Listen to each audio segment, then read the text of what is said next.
Oke, Assalamualaikum warahmatullahi wabarakatuh. Selamat pagi, salam sejahtera bagi kita semua. Semoga kita sehat-sehat selalu ya di tengah-tengah mewabahnya pandemi virus corona COVID-19. Hari ini kita akan membahas mengenai salah satu materi sumber hukum tata negara yang tidak tertulis, yaitu Konvensi Ketatanegaraan. Acap kali timbul pertanyaan, mengapa Konvensi Ketatanegaraan menjadi salah satu pokok bahasan sumber hukum tata negara dalam perkuliahan khususnya di Indonesia? Bukankah pengaruh sistem Eropa kontinental yang cukup kuat sehingga sendi-sendi pembangunan hukum di Indonesia lebih banyak diisi dengan hukum yang tertulis? Karenanya, sumber hukum tata negara berupa konstitusi dan peraturan perundang-undangan menjadi lebih utama dan lebih penting dibandingkan dengan sumber hukum yang tidak tertulis. Pertanyaan yang merupakan arti penting sumber hukum tidak tertulis dalam hukum tata negara dijawab oleh Profesor Bagirmanan dalam bukunya Konvensi Ketatanegaraan dengan mengatakan bahwa konvensi adalah subsistem yang selalu melekat dan hadir pada setiap sistem ketatanegaraan. Konvensi berfungsi dalam mengisi kekosongan aturan, menyesuaikan, atau menata kembali sebuah sistem ketatanegaraan. Karena itu, kata Prof. Bagirmanan, siapapun yang mempelajari hukum tata negara sebagai ilmu wajib mengetahui dan memahami seluk-beluk konvensi. Tanpa mempelajari konvensi, kata Prof. Bagirmanan, maka pelajaran hukum tata negara tidaklah lengkap. Konvensi adalah law in concreto, sementara peraturan perundang-undangan adalah law in abstracto. Karenanya, konvensi adalah the living law, sehingga anggapan bahwa praktik ketatanegaraan hanya pelengkap apalagi sekedar tempelan adalah sesuatu hal yang tidak tepat. Konvensi ketatanegaraan memiliki kedudukan dan arti penting dalam sebuah sistem ketatanegaraan. Lalu, apa yang akan kita pelajari dalam materi Konvensi Ketatanegaraan? Setidaknya ada 6 hal. Yang pertama adalah istilah dan pengertian. Yang kedua adalah bagaimana cara terbentuknya konvensi. Yang ketiga, bagaimana hubungannya dengan kaidah hukum tidak tertulis lainnya. Yang keempat, bagaimana ketaatannya. Yang kelima, bagaimana perkembangannya. Dan yang keenam, bagaimana konvensi ketatanegaraan di Indonesia. Baik, kita mulai. Yang pertama yaitu istilah dan pengertian. Istilah.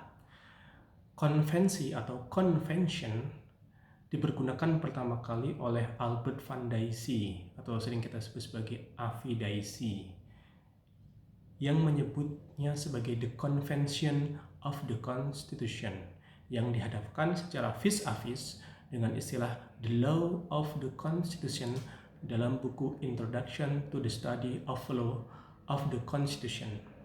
Banyak ahli yang kemudian menyebut konvensi ini sebagai temuan Dijk yang menjadi legasi atau peninggalan penting dalam khasanah keilmuan hukum tata negara di samping konstitusi.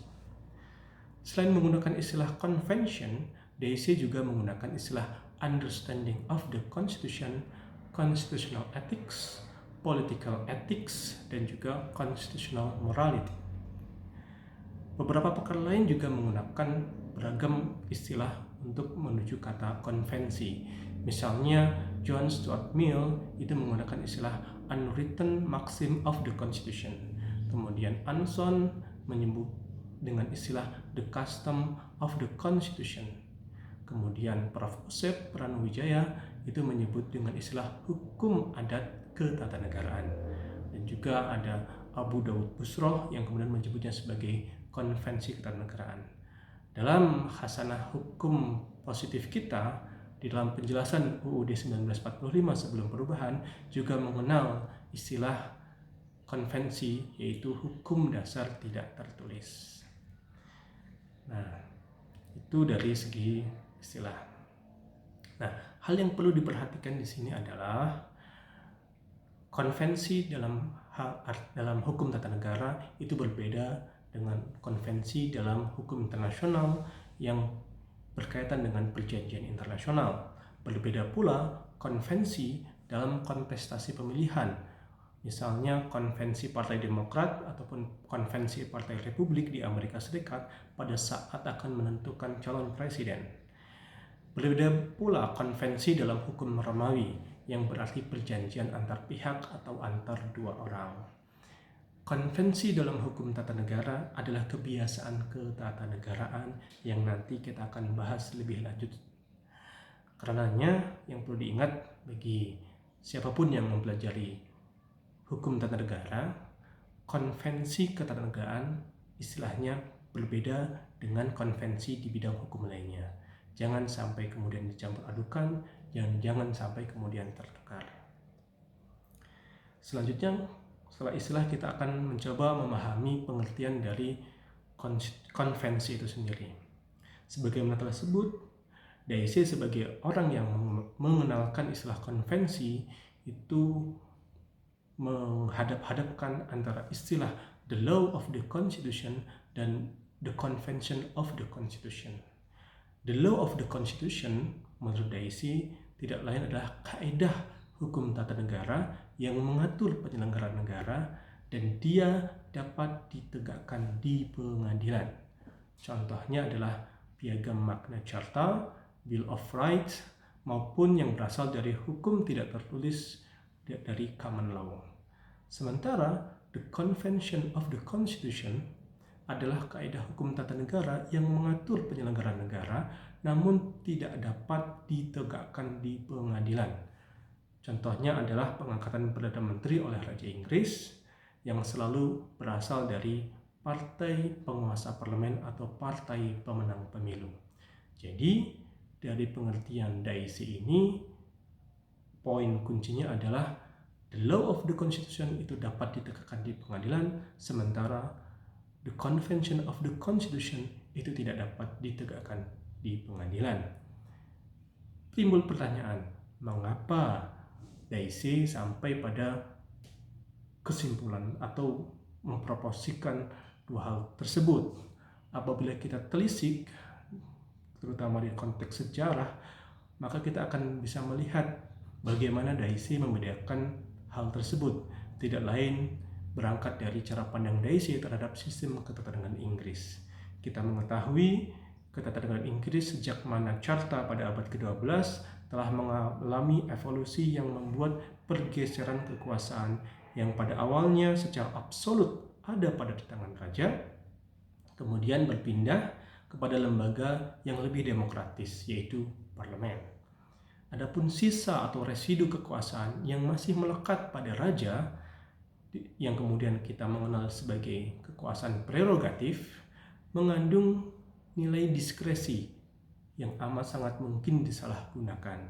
Karenanya menurut Daisy, terjadi praktik-praktik ketatanegaraan yang berisi ketentuan-ketentuan bagaimana cara discretionary power atau kekuasaan diskresi tadi yang merupakan kekuasaan sisa yang ada pada penguasa diselenggarakan sebaik-baiknya tanpa kemudian dilakukan secara sewenang-wenang. Pelaksanaannya pun dijalankan sesuai prinsip etika politik. Praktik tersebutlah yang kemudian disebut sebagai konvensi yang mengikat pada penyelenggaraan negara tanpa dapat ditegakkan oleh hakim karena merupakan norma yang timbul dari praktik politik, bukan berasal dari ketentuan hukum tertulis ataupun berasal dari hakim. Secara sosiologis, praktik politik di Inggris menunjukkan kepatuhan yang amat sangat tinggi terhadap etika bernegara, yang merupakan satu kesatuan yang dipengaruhi oleh sistem common law yang lebih banyak tidak tertulis, serta keberadaan raja atau ratu sebagai sistem monarki konstitusional. Karena itu tidak mengherankan jika di Inggris praktik-praktik bernegara dihormati dan ditegakkan layaknya hukum. Demikian juga dengan konvensi ketatanegaraan. Dari sejarah atau konteks tersebut, maka kita kemudian dapat merumuskan beberapa pengertian konvensi menurut Daisy.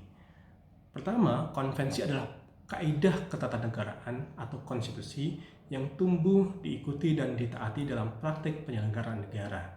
Konvensi sebagai bagian dari konstitusi yang tidak dapat ditegakkan oleh pengadilan.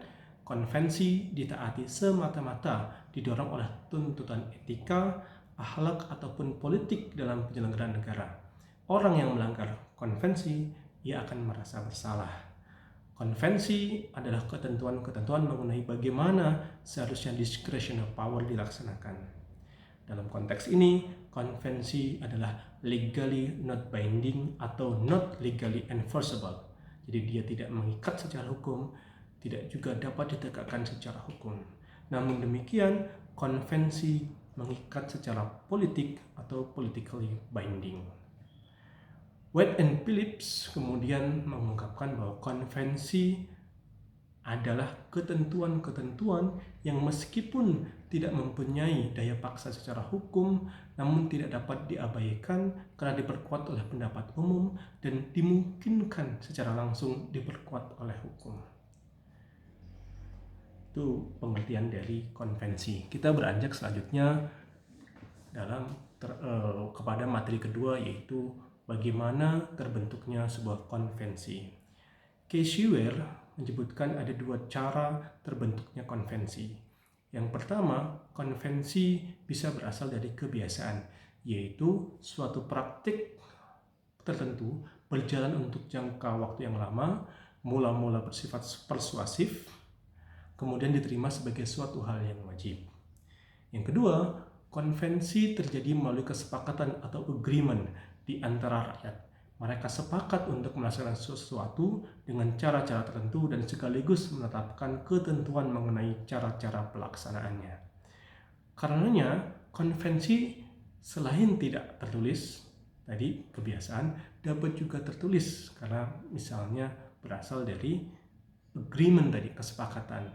Contohnya adalah tata tertib parlemen. Dari sini kita dapat mengetahui bahwa bagaimana terbentuknya konvensi itu tidak selalu bergantung dari aspek waktu. Kalau dari aspek waktu itu merupakan kebiasaan, dan ada juga yang tanpa membutuhkan waktu, yaitu kesepakatan. White and Phillips mengatakan konvensi adalah campuran hukum yang berbasiskan kebiasaan, custom, maupun pengalaman, experience, namun juga terkadang berasal dari kesepakatan atau express agreement. Contoh dari custom kebiasaan adalah penunjukan Perdana Menteri oleh Raja, tadi sudah dibahas di awal. Kemudian juga ada experience, misalnya mosi tidak percaya pembubaran parlemen, sementara express agreement adalah tata tertib parlemen. Selanjutnya kita akan membahas mengenai konvensi, perbandingan konvensi dengan kaedah tidak tertulis lainnya. Hal penting dari konvensi ketatanegaraan adalah implikasinya yang mengandung kewajiban atau obligatory menurut Alder. Sementara menurut Casey-Ware itu adalah binding rule. Dengan demikian, konvensi merupakan suatu aturan perilaku ketatanegaraan yang diterima sebagai suatu kewajiban, garis bawahi suatu kewajiban oleh mereka yang melaksanakan. Hal yang berbeda dengan kebiasaan tidak tertulis lain seperti usage atau cara maupun custom atau adat istiadat yang levelnya di bawah konvensi, sehingga di dalamnya tidak ada kewajiban. Suatu saat bisa jadi usage and custom tadi dimungkinkan untuk menjadi sebuah konvensi. Materi berikutnya adalah kepatuhan terhadap konvensi. Daisy menyebutkan ada dua hal yang dapat membuat kepatuhan terhadap konvensi. Yang pertama adalah the fear of impeachment, yaitu ketakutan akan di-impeachment. Sementara yang kedua adalah the force of public opinion, atau kekhawatiran akan tekanan pendapat publik. Sebagaimana tadi telah disinggung bahwa pelaku ketatanegaraan Inggris amat patuh terhadap etika penyelenggaraan negara. Karenanya, pendapat publik ataupun ancaman impeachment menjadikan mereka taat terhadap konvensi sebagai bentuk kepatuhan terhadap etika tersebut. Dalam beberapa pendapat lain, Profesor Bagirmanan kemudian juga menyebut beberapa hal yang membuat orang-orang kemudian patuh terhadap konvensi ketatanegaraan. Di antaranya, kata Prof. Bagirmanan, berkaitan dengan memelihara dan mewujudkan kedaulatan rakyat. Jadi konvensi dalam rangka menjaga, kemudian memelihara, dan juga mewujudkan kedaulatan rakyat, sehingga kemudian orang-orang kemudian taat kepadanya. Yang kedua, hasrat memelihara tradisi pemerintahan yang konstitusional. Jadi konvensi semangatnya adalah untuk pemerintahan yang dibatasi, pembatasan kekuasaan. Dengan demikian semangat konvensi ini berpengaruh terhadapnya. Yang ketiga, pelanggaran konvensi sangat mungkin berakibat pada pelanggaran kaidah hukum. Selanjutnya, Profesor Bagirmanan juga menyebut adanya hasrat agar roda pemerintahan berjalan dengan tertib. Dan yang kelima dan keenam itu sama dengan Daisy. Profesor Bagirmanan menyebutkan ketaatan terhadap konvensi bisa dipengaruhi oleh karena adanya kekhawatiran di impeachment maupun pengaruh pendapat umum. Pembahasan yang berikutnya, yang kelima, yaitu perkembangan konvensi. Konvensi ketatanegaraan akan tumbuh berkembang dalam kerangka peraturan hukum yang sudah ada. Karenanya konvensi bukan sesuatu yang berdiri sendiri di luar hukum ketatanegaraan yang sudah ada. Jennings membuat perumpamaan bahwa konvensi seperti daging, sementara peraturan perundang-undangan seperti tulang. Konvensi adalah daging yang melekat dan membungkus tulang, yakni peraturan hukum ketatanegaraan, agar peraturan ketatanegaraan tersebut berjalan sesuai dengan pertumbuhan atau pemikiran baru. Karena itu, konvensi dalam perkembangan menjadi jalan menjaga konstitusionalisme, yakni agar pemerintahan berjalan sesuai dengan prinsip pembatasan kekuasaan dan mencegah kesewenang-wenangan. Salah satu contoh perkembangan konvensi misalnya berkenaan dengan peranan konvensi dalam perubahan konstitusi menurut Casey Ware. Ada 3 bentuk bagaimana konvensi melakukan perubahan konstitusi. Pertama, konvensi menghapuskan atau nullifying beberapa ketentuan konstitusi. Menghapuskan di sini bukan dalam arti mengubah, amend, atau membatalkan, abolish. Menghapus di sini bermakna sekedar membuat ketentuan konstitusi yang ada tidak dapat dilaksanakan sebagaimana bunyi atau arti yang ada. Misal, dalam Undang-Undang Dasar Belanda ditentukan kemungkinan raja menolak rancangan undang-undang yang telah disetujui oleh parlemen atau Staten General. Namun konvensi membuat aturan tersebut tidak dapat dilaksanakan. Demikian juga contoh lain di Amerika Serikat. Dulu ketentuannya Presiden Amerika Serikat itu tidak dibatasi masa jabatannya, dan sudah menjadi kebiasaan sejak George Washington, Presiden Amerika Serikat pertama, itu hanya 2 kali masa jabatan yang diikuti terus-menerus oleh presiden-presiden berikutnya sampai kemudian dilanggar oleh Roosevelt yang mendorong amandemen ke-12 yang kemudian menegaskan pembatasan masa jabatan Presiden Amerika hanya untuk 2 kali masa jabatan.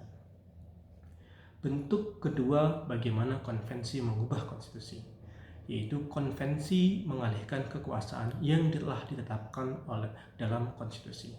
Misalnya pengangkatan Perdana Menteri oleh Raja, di mana dalam ketentuan Raja memiliki kekuasaan penuh mengangkat Perdana Menteri.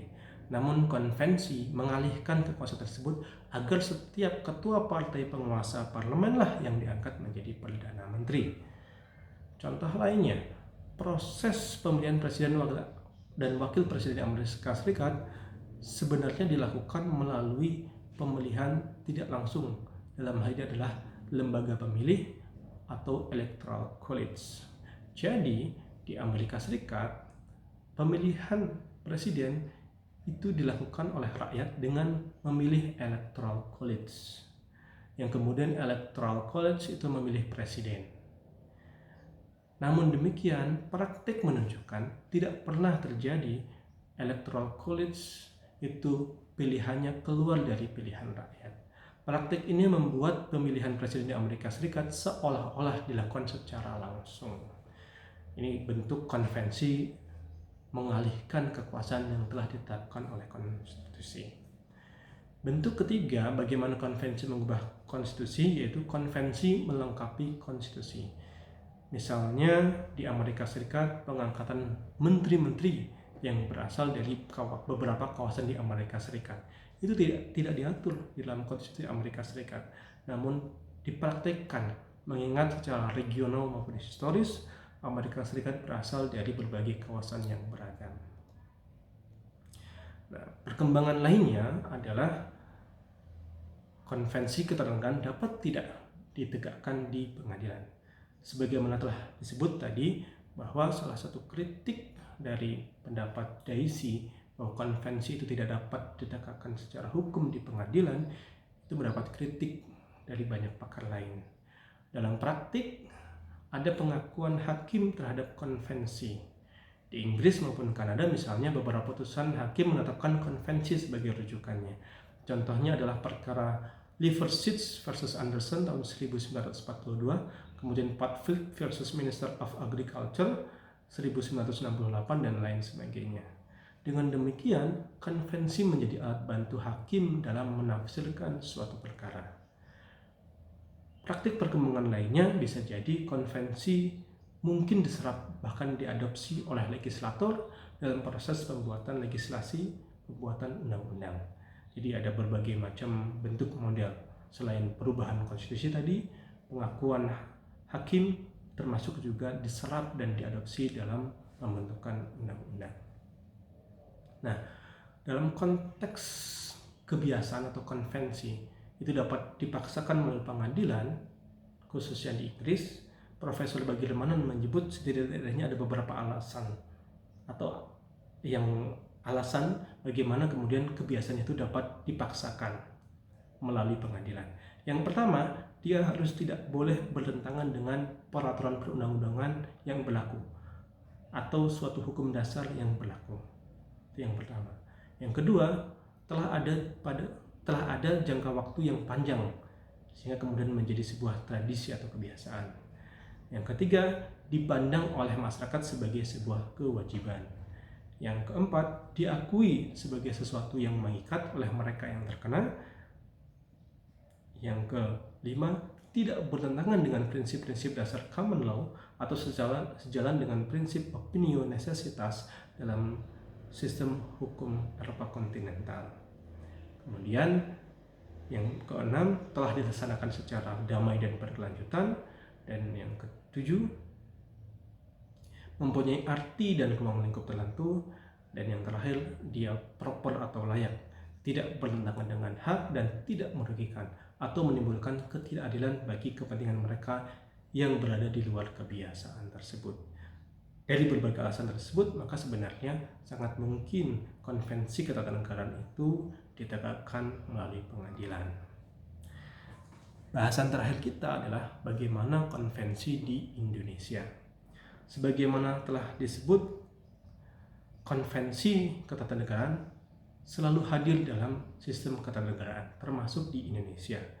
Dan penjelasan UUD 1945 sebelum perubahan telah menyebut secara tegas bahwa salah satu hukum yang diakui di Indonesia selain hukum dasar, juga ada hukum dasar yang tidak tertulis, yang tidak lain adalah konvensi ketatanegaraan.